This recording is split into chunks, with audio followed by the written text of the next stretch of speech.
Thank you, Madam Speaker of the National Assembly, Honorable Ministers, Present, Deputy Ministers, Honorable Chairperson of the Portfolio, the President,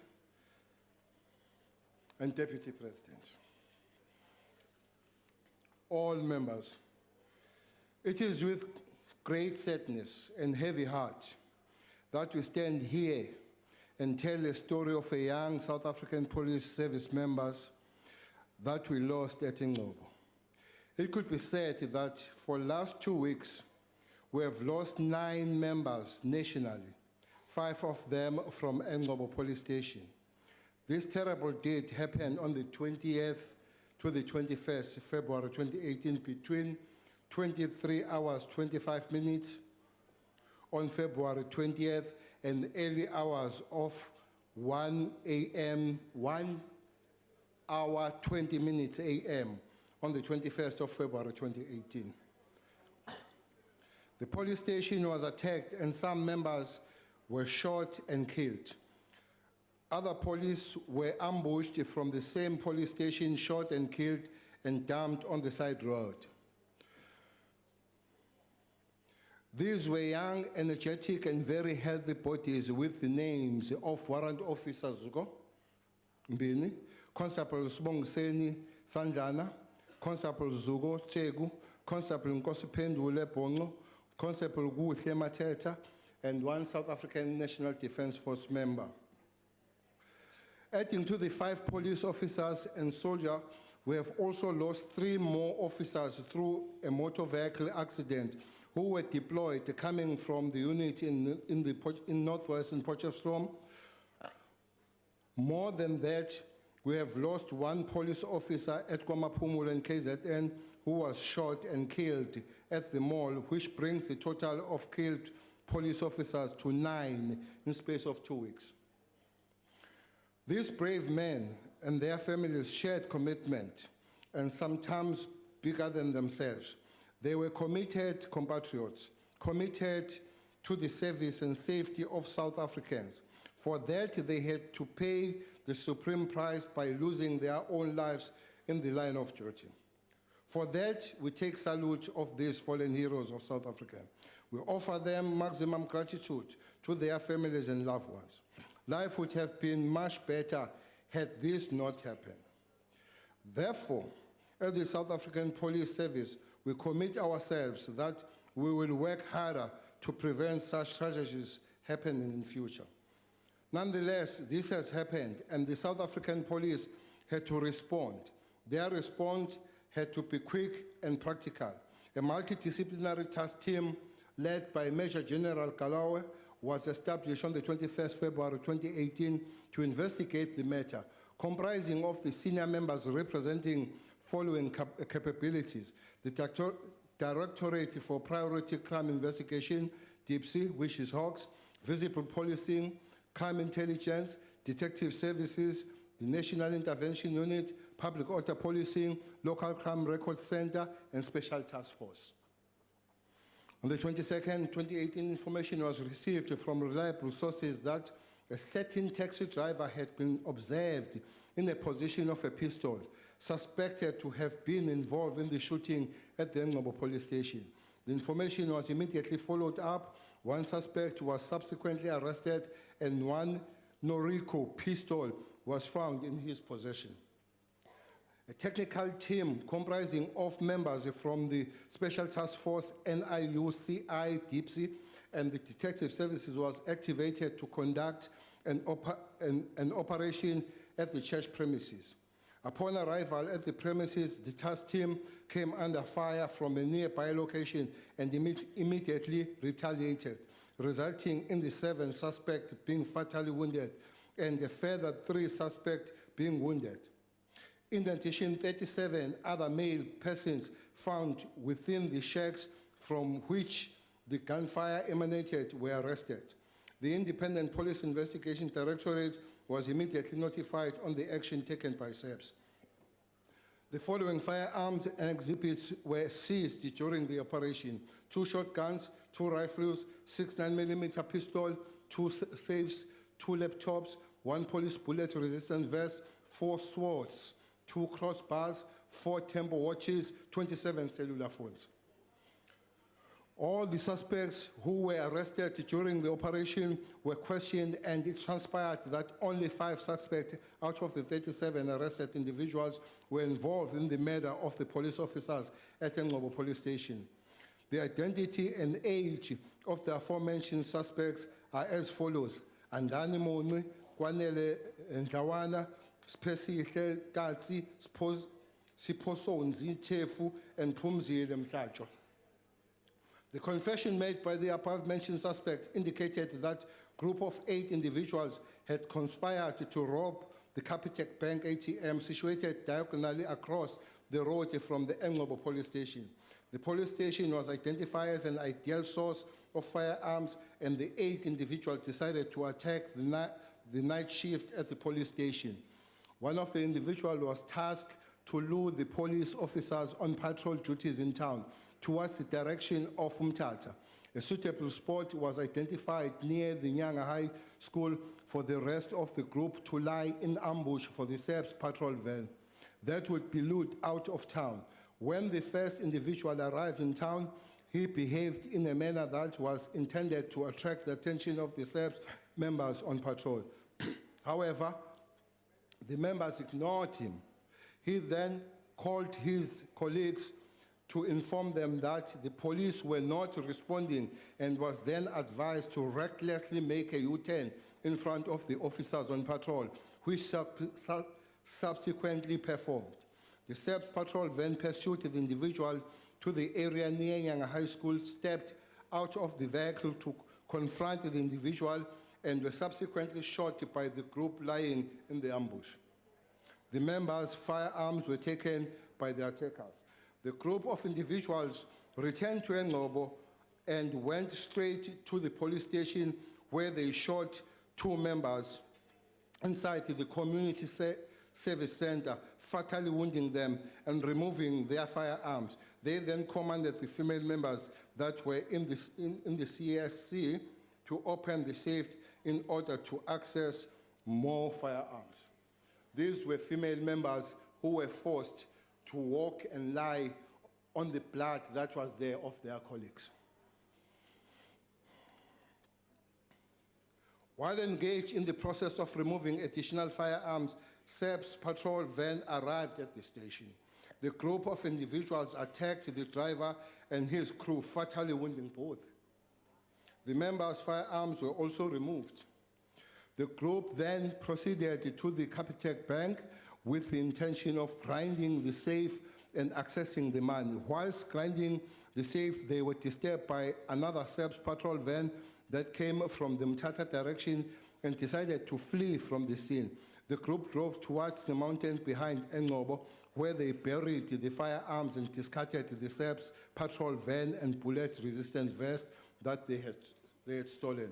On the 22nd February 2018, a group of hunters found the shallow trench where the hidden firearms were buried. The group of attackers confronted the hunters and removed the firearms to their place of residence. They marked some of these firearms with a red paint and then hid them until Friday night, when they were confronted by the SAPS task team and the firearms were seized. All suspects not positively linked to the crime were released, and 5 suspects appeared in court on the 25th February 2018. 3 of the deceased persons encountered at the 7 Angels Church have been positively linked to the case.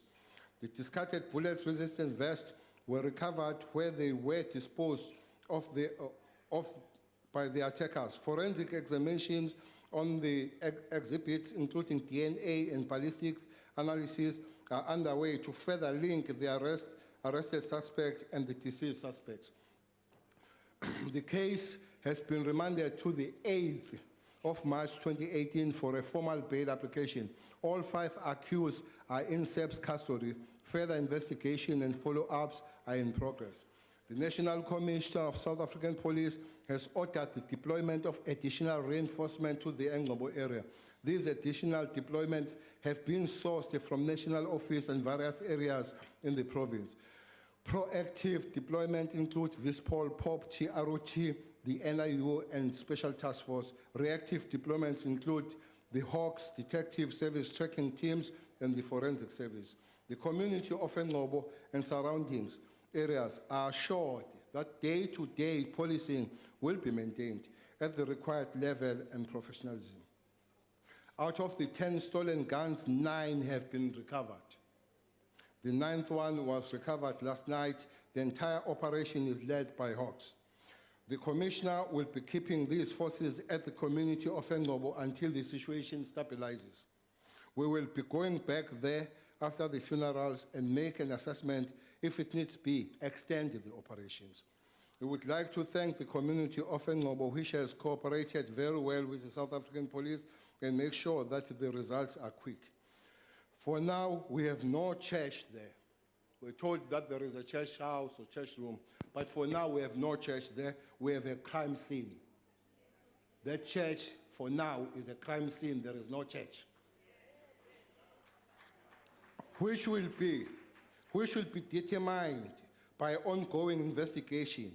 If it remains a church, it will be determined by investigation if it remains a church or perished as a permanent crime scene. We want to make it very clear that SAPS are not an undertaker company. We resist to bury our members.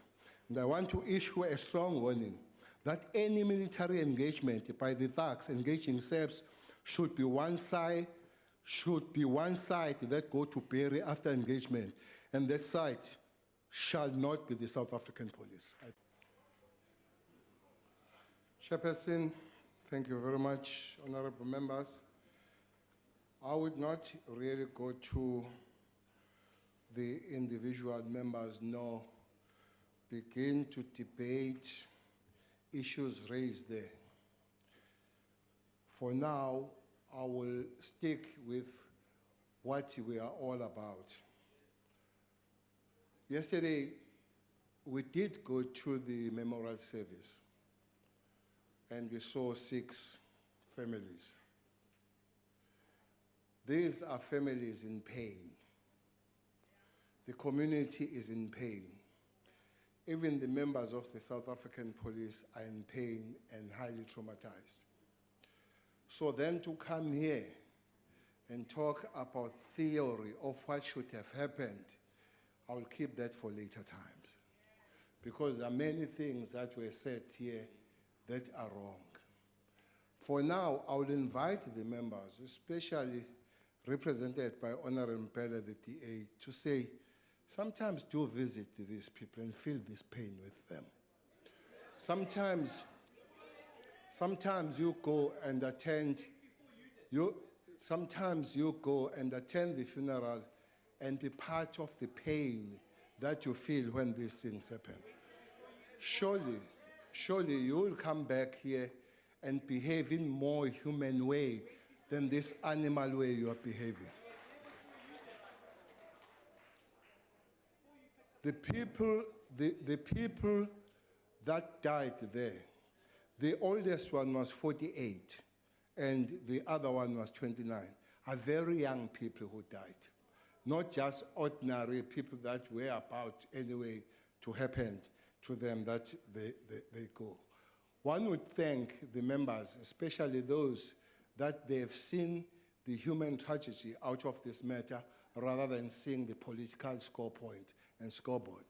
Please don't do that. Stay on the understanding that no matter what you think, they remain human beings. Specifically, I would speak with the honorable member Groenewald and say to him, it's no use to call the nation to be armed. It's one thing that we'll have to work very hard on it. I agree. Police and all other structures will have to work hard to do their job. But one major problem is when you allow the country and the nation to be armed, you get the American situation every day. I'm very sure that nobody likes to see the American situation where kids, they all die in the classroom because guns and firearms are allowed to be carried like toys. I think is one thing that we'll have to work very hard to make sure that South Africa is disarmed and give the space and support the institutions that are supposed to do that work, rather than to call the arming of the nation. It could be a dangerous situation to do, but I agree, people must be protected and people must be safe. Achtbare voorzitter, Honourable Minister, will you just take your seat? Why are you rising, Honourable Member? Honourable Chair, I want to ask the Honourable Minister, or he will be willing, that we can have a discussion between him and myself on this matter. Is he prepared to do that? Honourable Member, I'm sure the Minister has got your sentiment and he will deal with it. Minister, House you may Chairperson. proceed. Chairperson, Will the Minister be prepared to take a question? Honourable Minister, are you whether he prepared? owns a firearm? No, Honourable Member, I'm not, you see, you're asking if the Minister are prepared to take a question and then you ask the question anyway. As the Chief Whip of the Opposition, you should know Would he be better. prepared to answer a question? Honourable Minister, are you prepared to answer a question? I'll only answer the question from his stolen wife. No, Honourable Minister, Honourable Minister, If I was you, I'd be Honourable very Minister- careful about talking about cupcakes and stolen wives, mate. Honourable Minister, are you prepared to take a question? I'm not prepared to take a question from this member. I will only take the The question Minister is not from the prepared to take a stolen question. wife. Honourable Minister, House let- Chairperson, Honourable Minister, let us stick to the issue at hand. Thank House you. Chairperson, I would ask that the Minister withdraws that. That is a personal comment that has no place in this House. And if we want to start talking about cupcakes, I'm more than happy to discuss them. Honourable Member, you see that you asked the Minister to withdraw that, but you do exactly the same. Continue, Honourable Minister. I'll continue. What Honourable Member Groenewald didn't say is that anyway we are engaged on discussion, him and me. There are several things that we talk about, and this one also will be the open hand and open heart. Not only him, but every and anybody that thinks that the engagement will help in dealing with the situation in South Africa. We cannot play around the crime. It's too serious that we can use it to score the point. That is highly acceptable. Or any other member is really invited that we sit down and we talk about these issues. So, but those that they come with the political score points or whatever, want to score points and all, I have no time for them. I have time to do the work. Then the time will tell how far do we go dealing with the work. The bottom line is that South Africans must be safe and must feel safe. That's what we're going to work and work hard that it happens. It doesn't matter who you are. The safety in South Africa should not be the commodity of the rich. The safety in South Africa should be the issue that all South Africans, they feel safe when they're in South Africa. Especially, I would say also that those that are vulnerable, those that they feel they have no money to pay for extra safety. We will wish that one day there is no extra money paid for extra safety, but all South Africans feel safety. But for now, we will have to work hard for those that are vulnerable, especially women and children, especially those that are brutalized by their partners and brutalized by the Tsotsis and criminals and thugs that are roaming the streets of South Africa. Finally, we do take the point that there are many areas that as a South African police will have to improve on. That, by the way, includes the structures like your CI, your criminal intelligence, and others, your special forces, the ordinary policing, the structures of policing, putting the technology, putting the IT to make better that the life of South African police members are safe even long before they protect us. But one other thing is invitation to the communities to be part of the safety of themselves and the police. That's why Engcobo, it was quick to respond because communities were involved. Lastly, I would like to thank my predecessor, Minister Mbalule, for the good work that he has done with the people of Engcobo to make sure that there is this quick response. And the final, one would salute the good work that the special forces have done there. They took these 30 minutes of shootout to sort things once and for all. Things are sorted there. And I hope, I will forever make that invitation that they should not hesitate if they need to force, if they need to sort things the way they well understand how things are sorted. That's how things were sorted there. And next time, we'll have to look at these churches, I agree. This kind of churches, maybe we'll have to work and look very close to them. But otherwise, we salute the men in blue and women in blue and their leadership, thanking even the commissioner the way he has responded in the operations there. It was precise, it was professional. Thank you very much. Thank you, Honourable